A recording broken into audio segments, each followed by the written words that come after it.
রোজা এটা খুবই গুরুত্বপূর্ণ রোজা। ছোট ছোট আমল আমাদেরকে আল্লাহ তাআলার কাছে এত বেশি প্রিয় করে দেয়, যেটা আমরা হেলায় খেলায় সময় থাকা সত্ত্বেও, সময়টা শরীরটা সুস্থ থাকা সত্ত্বেও আমরা ছেড়ে দিয়েছি। অথচ আপনি যদি মাত্র কয়েকটা ঘন্টা না খেয়ে আল্লাহ এবং তার রসুলকে ভালোবেসে যদি আজকের দিনে রোজা রাখতেন, 100% রসুল বলেছেন, কথাটা দুনিয়ার কোনো মানুষ বলে নাই, ঠিক কিনা বলেন? যদি হতো যে শেখ হাসিনা বলেছে, যদি হতো তারেক সাহেব বলেছে, যদি হতো ক্ষমতাশালী কোনো ব্যক্তি বলেছে, পৃথিবীর সবচাইতে প্রিয় এবং ক্ষমতাশীল ব্যক্তি আল্লাহ তাআলার কাছে একজন, তিনি হচ্ছে মুহাম্মদুর রাসূলুল্লাহ সাল্লাল্লাহু আলাইহি ওয়াসাল্লাম। তার ক্ষমতা কেমন, তার প্রিয়তা কেমন, তার জনপ্রিয়তা কেমন? আবু জেহেল একদিন এসে বলল, মুহাম্মদ সাল্লাল্লাহু আলাইহি ওয়াসাল্লাম, তুমি নিজেকে নবী বলে দাবি করো, তো তোমার এই নবী, তুমি আমাকে এমন একটা মজেজা দেখাবা যে মজেজা দেখাইলে আমি বিশ্বাস করতে পারি যে হ্যাঁ সত্যিকার অর্থে তুমি নবী। বলেন তো আমার নবীর এই মজেজা দেখানোর ক্ষমতা আছে না নাই? এই পাওয়ার দিয়েছেন কে? আবু জেহেল মনে করছে যে আজকে মুহাম্মদ সাল্লাল্লাহু আলাইহি ওয়াসাল্লামকে এমন বেকায়দায় প্রশ্ন করব, এমন বেকায়দায় একটা জিনিস দেখতে যাব যেটা মুহাম্মদের ক্ষমতা নাই, একমাত্র নবী ছাড়া কারো কোনো ক্ষমতা নাই। আবু জেহেল বলল, ঠিক আছে, তাহলে মক্কার আমি 12,000 সেনাবাহিনী, 1200 না 12,000 ওর যে চেলা চামুন্ডা, পুলিশ প্রশাসন, আর্মি, বিজিআর, ওর যে অনুসারী কত হাজার, 12,000 সহকারে তোমার হাতে হাত রেখে আমি কলিমা পড়ে মুসলিম হয়ে যাব। সুবহানাল্লাহ বলেন। রাসূল সাল্লাল্লাহু আলাইহি ওয়াসাল্লাম চাইতেছেন যে আবু জেহেল মুসলিম হোক, তার ধারণা, তার ইচ্ছা। তিনি 4,000-এর বেশি একজন ব্যক্তির কাছে দাওয়াত দিয়েছেন, সেটা হচ্ছে আবু জেহেল। তার মানে একটা ইচ্ছা ছিল রাসূল সাল্লাল্লাহু আলাইহি ওয়াসাল্লাম যে আবু জেহেল মক্কার সবচেয়ে শক্তিশালী নেতা, সবচেয়ে পাওয়ারফুল ব্যক্তি, সবচেয়ে জ্ঞানী ব্যক্তি, ইনি যদি আজকে এই মুহূর্তে ইসলাম গ্রহণ করে তাহলে তার অনুসারীরা আমার কাছে ইসলাম গ্রহণ করবে। আল্লাহু আকবার বলে। এবার আবু জেহেল বিশ্বনবীকে বলে, মুহাম্মদ সাল্লাল্লাহু আলাইহি ওয়াসাল্লাম, আপনি যদি সত্যিকার অর্থে আল্লাহর নবী হয়ে থাকেন তাহলে এমন একটা মজেজা দেখতে চাই। এই মজেজা দেখাইতে পারলে আমি আবু জেহেল 12,000 বাহিনী সহকারে তোমার হাতে হাত রেখে তোমার সাথে জবানটা মিলিয়ে কলেমা পড়ে মুসলিম হয়ে যাব। সুবহানাল্লাহ বলেন। এবার বিশ্বনবী বলেন, আবু জেহেল কি মজেজা দেখতে চাও, তুমি কি দেখতে চাও? আবু জেহেল বলল, এখান থেকে যে চাঁদ দেখা যায়। কি দেখা যায়? আকাশে যে চাঁদটা দেখা যায়, এই চাঁদটাকে যদি তুমি দ্বিখণ্ডিত করতে পারো, আমি আবু জেহেল তোমার হাতে হাত রেখে মুসলিম হয়ে যাব। আবু জেহেলের মনের ধারণা, পৃথিবীর পশুর উপর জাদু চলে, পৃথিবীর মানুষকে জাদু দিয়ে সেটাকে ক্যাপচার করা যায়, কিন্তু লক্ষ লক্ষ মাইল দূরে ওই আসমানের চাঁদ তাকে কেউ দ্বিখণ্ডিত করতে পারে না। জোরে বলেন ঠিক কিনা? এবার আবু জেহেল মনে মনে মুস্কি হাসতে লাগলেন, তিনি মনে মনে আনন্দ ফিল করতে লাগলেন। মুহাম্মদ তো এই মজেজা দেখাতে পারবে না, এই জাদু দেখাতে পারবে না। বিশ্বনবী দাঁড়িয়েছেন, জিবরাইল এসে বললেন, মুহাম্মদ সাল্লাল্লাহু আলাইহি ওয়াসাল্লাম আপনি টেনশন করবেন না, ওই আবু জেহেল যে কথা দিয়েছে ওই কথার উপর আল্লাহ তাআলার কাছে আপনি নিজেকে ছোট মনে করে দিয়ে দাঁড়িয়েছেন। ও নবী, আপনি 2টা হাত তোলেন, আপনার শাহাদত আঙ্গুলটা তাক করেন। কোন হাত? ডান হাত। কোন হাত? আপনি ডান হাতটা তোলেন, শাহাদত আঙ্গুল। এই লোকের নাম কি? এটাতে আমরা শাহাদত সাক্ষী দিই, আশহাদু আল্লাহ ইলাহা ইল্লাল্লাহু। নামাজের ভিতরে আমরা শাহাদতের সাক্ষী দিই। দেখেন এর হুজুরা এখন করে, এই সাক্ষীটা দেবেন। এই সাক্ষী যখন আপনি দেবেন, আশহাদ যখন বলবেন, আল্লাহ তুমি ছাড়া কেউ নাই, তুমি আমাদের মালিক, মুহাম্মদ রাসূলুল্লাহ হচ্ছে শেষ নবী। সুবহানাল্লাহ বলেন। বিশ্বনবী বলেন, এই কথাটা বলার সঙ্গে সঙ্গে, এই সাক্ষীটা দেওয়ার সঙ্গে সঙ্গে শয়তানের বুকে আপনি তীর মারার যে সওয়াবটা, সেই সওয়াবটা পেয়ে যাবেন। সুবহানাল্লাহ বলেন। এবার জিবরাইল আসলেন, বললেন, নবী আপনি টেনশন করবেন না, নিজেকে আপনি ছোট মনে করবেন না। ও নবী, ডান হাতটা তোলেন, আর আসমানের দিকে আপনি হাতটা আঙ্গুলটা দিয়ে এরকম করে তাক করেন, আর বিসমিল্লাহ বলে আপনি একটা টান মারবেন, চারটা আপনার হাতের ইশারায় আল্লাহ রাব্বুল আমিন চারটাকে দ্বিখণ্ডিত করে দেবেন। সুবহানাল্লাহ বলেন। তাহলে বিশ্বনবী হচ্ছে সবচাইতে আল্লাহ তাআলার কাছে প্রিয়। তিনি না চাইতেন আল্লাহ তাআলা তাকে একেবারে উজাড় করে দিতেন। সুবহানাল্লাহ বলবেন না? অন্যান্য নবীদের জন্য চাওয়া লাগতো, প্রার্থনা করা লাগতো, কিন্তু আমার নবী চাওয়া লাগতো না। তিনি শুধু মন খারাপ করে শুধুমাত্র নিজ দিকে থাকতেন। রাসূল সাল্লাল্লাহু আলাইহি ওয়াসাল্লাম আরেকটু শান বলি, এই শানটা বলে আমি আজকে মহরম মাসে ইমাম হোসেনের কারবালার ময়দানে চলে যাব। রসুল কীরকম, ইমাম হোসেন কীরকম? রসুল সাল্লাল্লাহু আলাইহি ওয়াসাল্লাম শুধু মন খারাপ করতেন, একটু চোখের পানি ফালাইতেন, আল্লাহ সেটা সহ্য করতেন না। আল্লাহ বলতেন, হাবিব আপনি চোখের পানি ফালায় কান্না করবেন, এটা সহ্য করতে পারবো না, আপনি যা চাবেন আমি আল্লাহ তাআলা তাই বরাদ্দ করে দেবো। সুবহানাল্লাহ বলেন। রাসূল সাল্লাল্লাহু আলাইহি ওয়াসাল্লাম আবু জেহেল বলল নির্বংশ বলে গালি দিল, যে রাসূল সাল্লাল্লাহু আলাইহি ওয়াসাল্লামের বংশে কোনো পুরুষ নাই, তার সব খালি মেয়ে। মেয়ে 4টে বেঁচে থাকলেন আর 4টা ছেলে ইন্তেকাল করলেন। লেজ কাটা বলা হলো, আফতাব বলা হলো, তার বংশে কোনো বাতি নাই। এ কথা এভাবে যখন তাকে গালি দেওয়া শুরু করলেন, তার আপন চাচি উম্মে জামিলা রাসূল সাল্লাল্লাহু আলাইহি ওয়াসাল্লামকে অকট্ট ভাষায় বললেন লেজ কাটা, নির্বংশ। এভাবে যখন গালিতে থাকলেন, রাসূল সাল্লাল্লাহু আলাইহি ওয়াসাল্লাম দরজাটা বন্ধ করে দিয়ে চোখের পানি ফালাইতে আর বললেন, আল্লাহ আমি তোমার দিকে দাওয়াত দিই তাই আমাকে লেজ কাটা বলে, আমার বংশে কোনো পুরুষ নাই, ছেলে সন্তান নাই, তাই আমার লেজ কাটা বলে। আল্লাহ কয়, নো ও রাসূল, আপনি লেজ কাটা নয়, আপনাকে যারা গালি দেয় আবু জেহেলের বংশ উত্তরসূরিরা, এরা হচ্ছে লেজ কাটাতে বংশের পরিচয় থাকবে না। ঠিক কিনা বলেন? রাসূল আমার ঘরের দরজা বন্ধ করে দেন, একা একা কান্নাকাটি করতেছেন, চোখের পানি পড়তেছেন, দাড়িগুলো ভিজিয়ে যাচ্ছেন। আল্লাহ বলেন, যারে জিব্রাইল আমার হাবিব দুনিয়ার কোনো মানুষের সামনে কান্না করতে পারে না, দুনিয়ার কোনো মানুষের সামনে চোখের পানি ফালাইতে পারে না। আমার রাসূলকে যারা নির্বংশ বলে গালি দিয়েছে, আমার রাসূলকে যারা নির্বংশ বলে গালি দিয়েছে, রাসূলকে যারা অকট্ট ভাষায় নির্বংশ লেজ কাটা বলে যারা আখ্যায়িত করেছে, আমি আল্লাহ তাআলা আমার রাসূলকে খুশি করার জন্য এমন একটা জিনিস দেব, যেই জিনিসটা আদম নবীকে দেওয়া হয় নাই, যেই জিনিসটা মুসা নবীরে দেওয়া হয় নাই, যেই জিনিসটা ঈসাও নবীরে দেওয়া হয় নাই, যেই জিনিসটা দুনিয়ার কোনো পয়গাম্বরকে দেওয়া হয় নাই।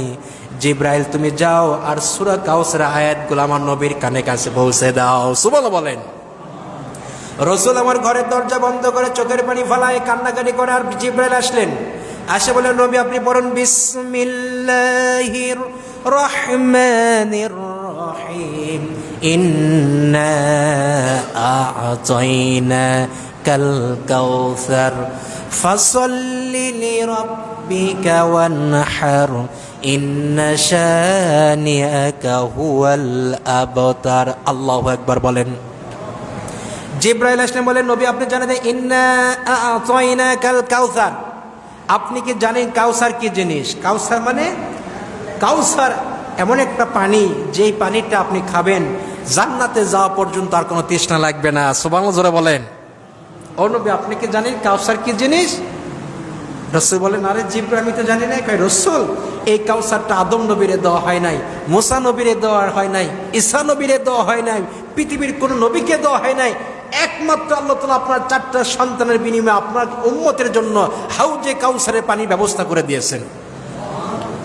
এবার জিব্রাইল বলেন, নবী কাউসার হচ্ছে এমন একটা জিনিস, যেদিন কিয়ামত শুরু হয়ে যাবে জিহ্বাগুলো মানুষের নাভি পর্যন্ত চলে আসবে, মানুষের জিহ্বাগুলো পানি পানি বলে চিৎকার করতে থাকবে পানির জন্য। এক ফোঁটা পানির জন্য মানুষ মায়ের কাছে যাবে, মা সন্তানের পরিচয় দেবে না। মানুষগুলো বাবার কাছে যাবে, বাবা সন্তানের পরিচয় দেবে না। যে প্রাণের প্রিয়তমা স্ত্রীর জন্য আপনি এত কষ্ট করতেছেন, যে প্রাণের সন্তানের জন্য আপনি এত কষ্ট করতেছেন, ওই দিন সমস্ত মানুষের কাছে যাবে, কেউ এক ফোঁটা পানি আপনাকে দেবে না, পরিচয় দেবে না। ওই দিন আপনার জন্য হাউজে কাউসারে পানি নিয়ে, ওই দিনে এক পেয়ালা পানি নিয়ে যিনি দাঁড়িয়ে থাকবেন তিনি হচ্ছেন তামাম বিশ্বজাহানের সবচাইতে সেরা মানুষ, তামাম বিশ্বজাহানের সবচাইতে আল্লাহর কাছে গ্রহণযোগ্য মানুষ। আর সেই গ্রহণযোগ্য মানুষের একজন, 2জন নাতি ছিল, একটা হচ্ছে ইমাম হাসান আর একটা হোসাইন। আমার প্রিয় যুবকরা, আমার মুরব্বী বাপজানেরা, মুহররমে আজকে 10 তারিখ। এই 10 তারিখে অনেক কিছু বলার কথা ছিল, সর্বশেষ একটি মেসেজ দিয়ে আমি আজকের খুতবা শেষ করে দেব। আল্লাহ রাসূল মসজিদে নববীর ভিতরে নামাজে দাঁড়ায় গেলেন, নামাজের ইমামতি শুরু করে দিলেন। হযরতে বিলাল আকামত দিলেন, বিলাল আকামত দিলেন, বিশ্বনবী নামাজে দাঁড়িয়ে গেলেন। ইমাম হুসাইন পিছন থেকে আসে, বিশ্বনবী যখন সিজদায় চলে গেলেন, তিনি বিশ্বনবীকে নামাজের ভিতরে ঘোড়া বানায়া ঘাড়ের উপর উঠে বসে থাকলেন। বিশ্বনবী 1 মিনিট চলে যায়, মাথা উঠায় না সিজদা থেকে, 2 মিনিট যায়, মাথা উঠায় না, 3 মিনিট যায়, মাথা উঠায় না। সাহাবীরা মনে মনে ভাবতে লাগলেন, কেরে আমাদের নবী এত দীর্ঘ সিজদা দিয়ে পড়ে আছেন, আমাদের নবী কি দুনিয়া ছেড়ে চলে গেল নাকি? দীর্ঘ সময় বিশ্বনবী আমার সিজদায় থাকলেন। বিশ্বনবী মনে মনে ভাবতে লাগলেন, ইমাম হুসাইনকে আমি হাত ধরে আমার শরীর থেকে নামিয়ে দেব। আল্লাহ বলেন, নবী আপনার ইমাম হুসাইন, আপনি রসুল সিজদার ভিতরে ঘাড়ের ওপর বসে থাকবে যতক্ষণ আপনি বিশ্বনবী আল্লাহর দরবার থেকে সিজদা উঠাতে পারবেন না ততক্ষণ। জোরে কোন সুবহানাল্লাহ। ও নবী, আপনার ইমাম হুসাইন যতক্ষণ পর্যন্ত আপনি নবী নানাকে ঘোড়া বানায় সিজদার ওই নামাজের সময় আপনাকে ঘোড়া বানায় ঘাড়ের উপর বসে থাকবে, আমি আল্লাহ বলতেছি আপনি ঘাড় থেকে সোজা করতে পারবেন না। আল্লাহু আকবার বলেন।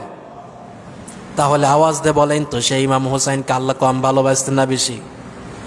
জোরে কথা বলেন, কম না বেশি? এবার বিশ্বনবী মনে মনে ভাবতে লাগলেন, আমি মনে হয় ইমাম হুসাইনকে নামিয়ে দিই। জিবরাইল আসলেন, বলেন নবী আপনি নামাইতে পারবেন না, ইমাম হুসাইন আপনারা ঘোড়া বানাইছে, এই ঘোড়ার উপর যতক্ষণ তিনি বসে থাকবেন ততক্ষণ আপনি সিজদায় আল্লাহর কাছে প্রার্থনা করেন। সুবহানাল্লাহ বলেন। এবার কারবালার ময়দানে একটু আমরা চলে যাই, চোখটা বন্ধ করে দিই। মুহররম মাসের 10 তারিখ ইমাম হুসাইন, 8 তারিখ তিনি কারবালার ময়দানে হাজির হয়ে গেলেন 72 জন কাফেলা নিয়ে। আগে পিছে অনেক ঘটনা রয়েছেন। হযরতে মুআবিয়া ইন্তিকাল করলেন। ইন্তিকালের আগে তিনি মক্কায় গেলেন, হজ করলেন। মদিনায় ইমাম হুসাইনের সাথে সাক্ষাৎ করলেন আর বললেন, ইমাম হুসাইন আমি মুআবিয়া রাদিয়াল্লাহু তাআলা আনহু এখন বর্তমানে খলিফা আছি, আমি এখন সারা পৃথিবীর মুসলিমদের দায়িত্বে আছি, আপনি আমার হাতে বায়াত গ্রহণ করেন আর আমার সন্তানের ইয়াজিদের হাতে বায়াত গ্রহণ করেন। ইমাম হোসেন বললেন, মুআবিয়া রাদিয়াল্লাহু তাআলা আনহু আপনার হাতে বায়াত গ্রহণ করতে আমার কোনো সমস্যা নাই, কিন্তু আপনার সন্তান ইয়াজিদের হাতে আমি ইমাম হোসেন কখনো বায়াত গ্রহণ করব না। জোরে বলেন সুবহানাল্লাহ। বায়াত মানে হচ্ছে আমাদের প্রেসিডেন্ট তারেক সাহেব তার দলে বিএনপির শর্ত অনুযায়ী, তার রুলস অনুযায়ী তার দলে ফরম পূরণ করে বিএনপি দল করাটা হচ্ছে বায়াত। এটা কি? জামাতের যে রুলস আছে সে রুলসের নিয়ম অনুযায়ী জামাতকে আপনি সমর্থন করা মানে জামাতের হাতে কি হয়? বায়াত গ্রহণ করা। আওয়ামী লীগের ফরম অনুযায়ী আওয়ামী লীগের লোকে সমর্থন করা মানে বঙ্গবন্ধু শেখ মুজিবুর বা শেখ হাসিনাকে সমর্থন করা মানে হচ্ছে শেখ হাসিনার আনুগত্য করা, বায়াত গ্রহণ করা। ঠিক কিনা বলেন? তিনি যে কথা বলবেন, যেভাবে দেশ চালাতে বলবে, যেভাবে তার আওয়ামী লীগ যে দিনে কর্মদিবস পালন করবে সেভাবে পালন করা হচ্ছে তার অনুগত হওয়া। ঠিক কিনা? এটাকে বলা হয় বায়াত। এটাকে কি বলা হয়? বায়াত বলা হয়। আরবিতে বায়াত মানে শপথ গ্রহণ করা, বাংলা হচ্ছে ফরম পূরণ করা। কি পূরণ করা স্যার বলেন? ফরম পূরণ করা। এই কামিল মাদ্রাসাকে ভর্তি হতে আসলে আগে ফরম পূরণ করতে হয়, তার মানে প্রতিষ্ঠানের শর্ত অনুযায়ী সিগনেচার দিয়ে সেখানে ছাত্রত্ব গ্রহণ করতে হয়। তো ঠিক মুআবিয়া রাদিয়াল্লাহু তাআলা বললেন যে ইমাম হুসাইন সারা দুনিয়ার অর্ধ জাহানের মানুষ প্রায় আমার সন্তানের কাছে বায়াত গ্রহণ করেছে, তবে মক্কা এবং মদিনায় আপনারা ছাড়া কিছু লোক ছাড়া আর বায়াত গ্রহণ করে নাই। আমি চাই যে আমার জীবন অবস্থায় আপনি ইমাম হুসাইন আমার সন্তান ইয়াজিদের কাছে বায়াত গ্রহণ করবেন। এ কথা বাবা মুআবিয়া তার সন্তান ইয়াজিদের জন্য সুপারিশ করতেছেন। ইমাম হোসেন বলতেছে, না, আমি আল্লাহওয়ালা ছাড়া, ভালো মানুষ ছাড়া আমি ইমাম হুসাইন কখনো খারাপ মানুষের কাছে বায়াত গ্রহণ করতে পারি না। ঠিক কিনা বলেন? আচ্ছা, সব শেষ, বায়াত গ্রহণ করলেন না, চলে গেলেন। মুআবিয়া রাদিয়াল্লাহু তাআলা ইন্তিকাল করলেন, ইয়াজিদ ক্ষমতায় চলে আসলেন।